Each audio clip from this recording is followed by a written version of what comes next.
उसके परिणाम शरीर आ जाते हैं। अगर मन बीमार है, शरीर ज्यादा देर स्वस्थ नहीं रहेगा। अगर शरीर बीमार है तो मन ज्यादा देर स्वस्थ नहीं रह सकेगा।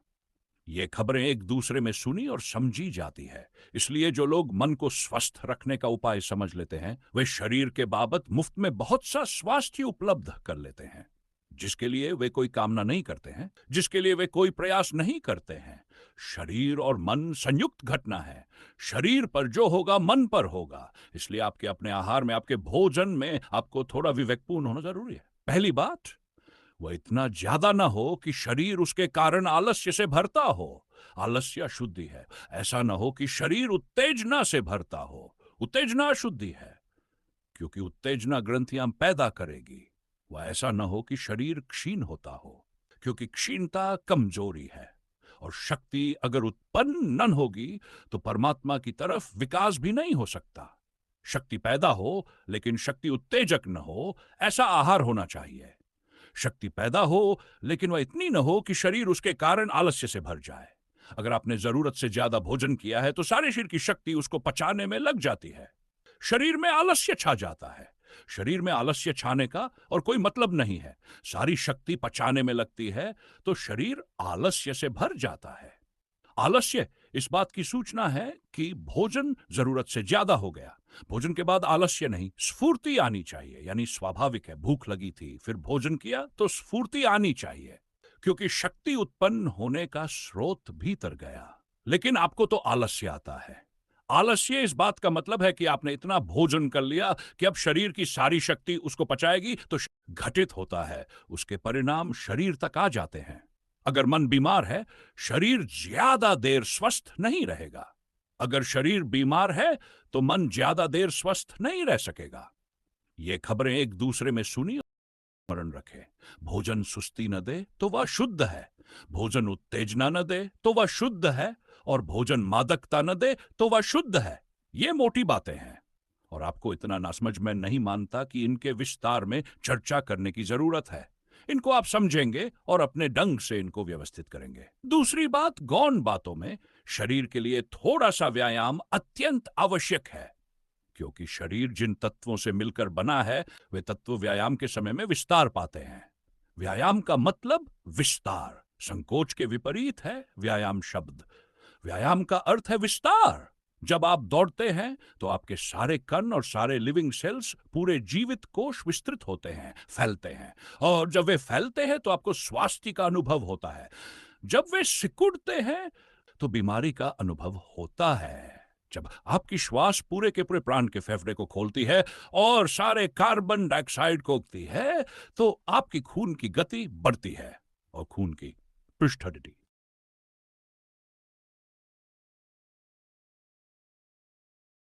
तो शरीर की सारी अशुद्धियां दूर होती है। इसलिए योग ने शरीर शौच को, शरीर की पूर्ण शुद्धि को बहुत अनिवार्य नियमों के अंतर्गत रखा है। तो थोड़ा व्यायाम। अति विश्राम नुकसान करता है, अति व्यायाम भी नुकसान करता है। इसलिए अति व्यायाम को नहीं कह रहा हूं।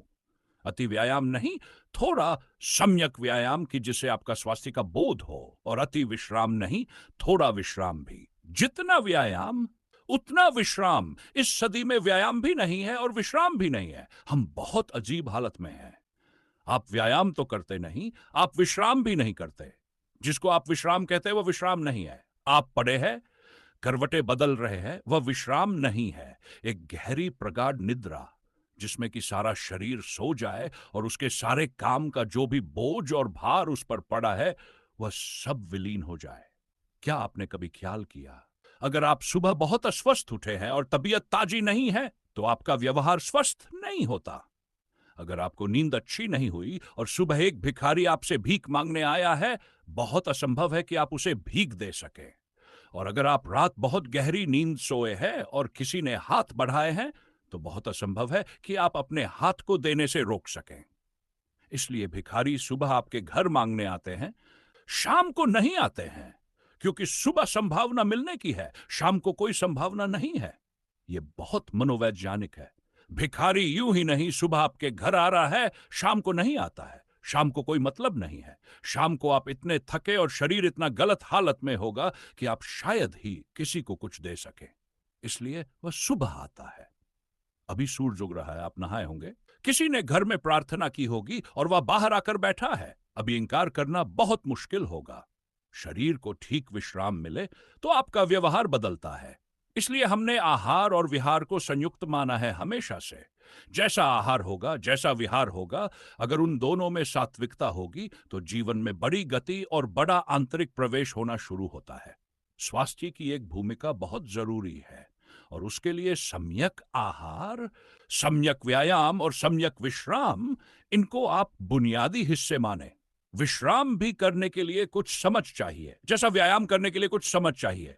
विश्राम करने के लिए समझ चाहिए, शरीर को छोड़ने की समझ चाहिए।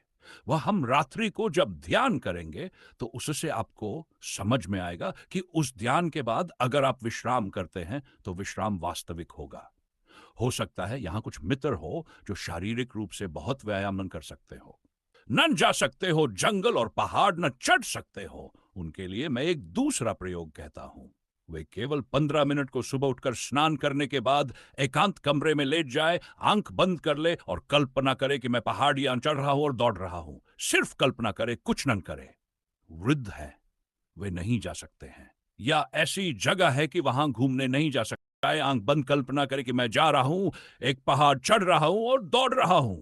धूप तेज है और मैं भागा चला जा रहा हूं। मेरी श्वास जोर से बढ़ रही है और आप हैरान होंगे, आपकी श्वास बढ़ने लगेगी और आपकी इमेजिनेशन, आपकी कल्पना जितनी प्रगाढ़ होती जाएगी, आप 15 मिनट में पाएंगे कि जो घूमने का फायदा था वह मिल गया है। आप 15 मिनट बाद बिल्कुल ताजे व्यायाम करके उठाएंगे। जरूरी नहीं है कि आप व्यायाम करने जाएं। शरीर के अणुओं को पता चलना चाहिए कि व्यायाम हो रहा है तो वे तैयार हो जाते हैं, यानी वे उसी स्थिति में आ जाते हैं जिस स्थिति में वस्तुतः आप चले होते तब आते। वे उसी स्थिति में आ जाते हैं। क्या आपने कभी ख्याल नहीं किया, स्वप्न में घबरा गए हो तो उठने के बाद भी हृदय कंपता रहता है? क्यों? स्वप्न की घबराहट तो बड़ी झूठी थी, लेकिन हृदय क्यों कंप रहा है? जागने पर भी वो कंप रहा है। हृदय तो कंप गया। हृदय को बिल्कुल पता नहीं है कि यह स्वप्न में घटना घटी कि सच में घटना घटी। हृदय को तो पता है कि घटना घटी, बस। तो अगर आप इमेजिनेशन में भी व्यायाम करते हैं तो फायदा उतना ही हो जाता है जितना कि वस्तुतः व्यायाम करिए। कोई भेद नहीं पड़ता। इसलिए जो बहुत समझदार थे इस मामले में, उन्होंने बड़ी अद्भुत तरकीबें निकाल ली थी। अगर उन्हें आप एक जेल में भी बंद कर दें तो उनके स्वास्थ्य को कोई नुकसान नहीं पड़ेगा, क्योंकि वे 15 मिनट विश्राम करके और व्यायाम कर लेंगे। तो इसको भी करके देखें। जो नहीं जा सकते हैं, नहीं जाने की स्थितियों में हैं, वे इसका प्रयोग करें। और निद्रा के लिए रात्रि का जो ध्यान है उसके बाद निद्रा करें। शरीर ऐसे शुद्ध होगा, और शरीर शुद्ध होगा तो शरीर की शुद्धि भी अपने आप में एक अद्भुत आनंद है, और उस आनंद में फिर और अंतर प्रवेश होता है। यह पहला चरण हुआ। दूसरे 2 चरण है भूमिका के, विचार शुद्धि और भाव शुद्धि। उनकी मैं बात करूंगा। 3 चरण होंगे परिधि के, शरीर शुद्धि, विचार शुद्धि, भाव शुद्धि। और 3 चरण होंगे केंद्र के, शरीर शून्यता, विचार शून्यता और भाव शून्यता। ये 6 चरण जब पूरे होते हैं तो समाधि घटित होती है।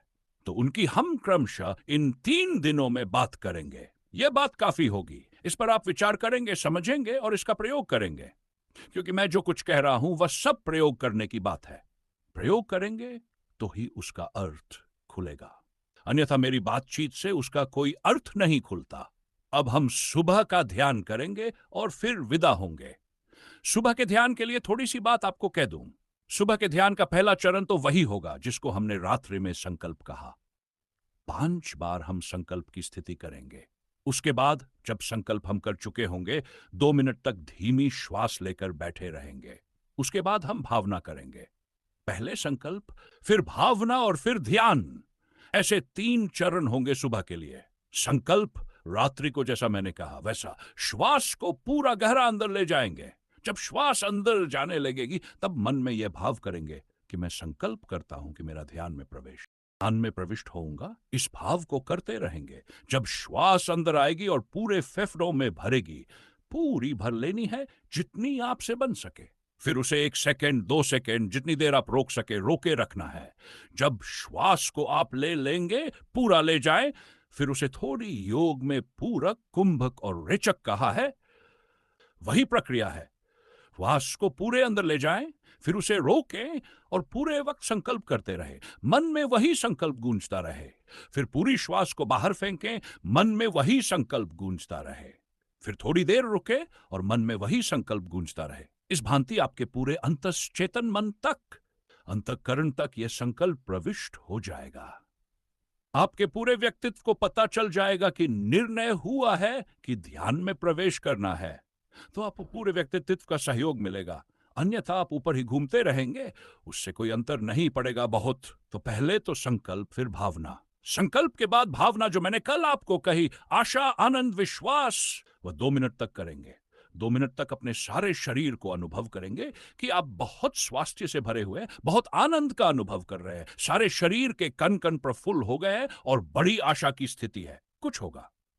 संकल्प, फिर यह भावना कि मेरे चारों तरफ अत्यंत शांति है, मेरे भीतर अत्यंत आनंद है, मेरे भीतर अत्यंत आशा है और मेरे शरीर का कण कण उन्मुख है और उत्सुक है और प्रफुल्ल है। इसका भाव करेंगे। उसके बाद फिर सुबह का ध्यान करेंगे। सुबह के ध्यान में रीढ़ को सीधा रखना है, बिना हिले डुले आराम से बैठ जाना है। सारे शरीर के कंपन को छोड़ देना है, रीढ़ को सीधा कर लेना है, आंख को बंद कर लेना है। फिर धीमी श्वास लेनी है, बहुत आहिस्ता श्वास लेनी है और आहिस्ता ही श्वास छोड़ देनी है। श्वास को देखना, भीतर आंख बंद किए हुए श्वास को देखते रहना है। वह भीतर गई और बाहर गई। श्वास को देखने के 2 उपाय हैं। एक तो है एब्डोमेन पर देखना, जहां पेट ऊंचा नीचा होता है, और दूसरा है नाक के पास, जहां श्वास छूती है, वहां देखना। जिसको जहां सुविधाजनक मालूम पड़े वहां देख लो। को सुविधाजनक पड़ेगा कि वे नाक के पास देखे। श्वास अंदर प्रविष्ट होगी, नाक को लगती है, फिर निकलेगी, फिर लगती है। उसी स्थान को आप देखें कि श्वास लगी, अंदर गई, श्वास लगी, बाहर गई। जो लोग पीछे प्रयोग किए हैं नाभि का, उनको नाभि का सुविधाजनक मालूम पड़ता हो, वे नाभि के पास देखें कि पेट ऊपर उठा, नीचे गिरा। जहां जिसको ठीक लगे वहां उस प्रयोग को कर ले। सिर्फ 10 मिनट तक श्वास को देखता रहे। तो अब हम बैठे सुबह के प्रयोग के लिए। सब लोग फासले पर हो जाए, एक दूसरे का बोध मिट जाए, छूना मिट जाए, सब इतने फासले पर हो जाए।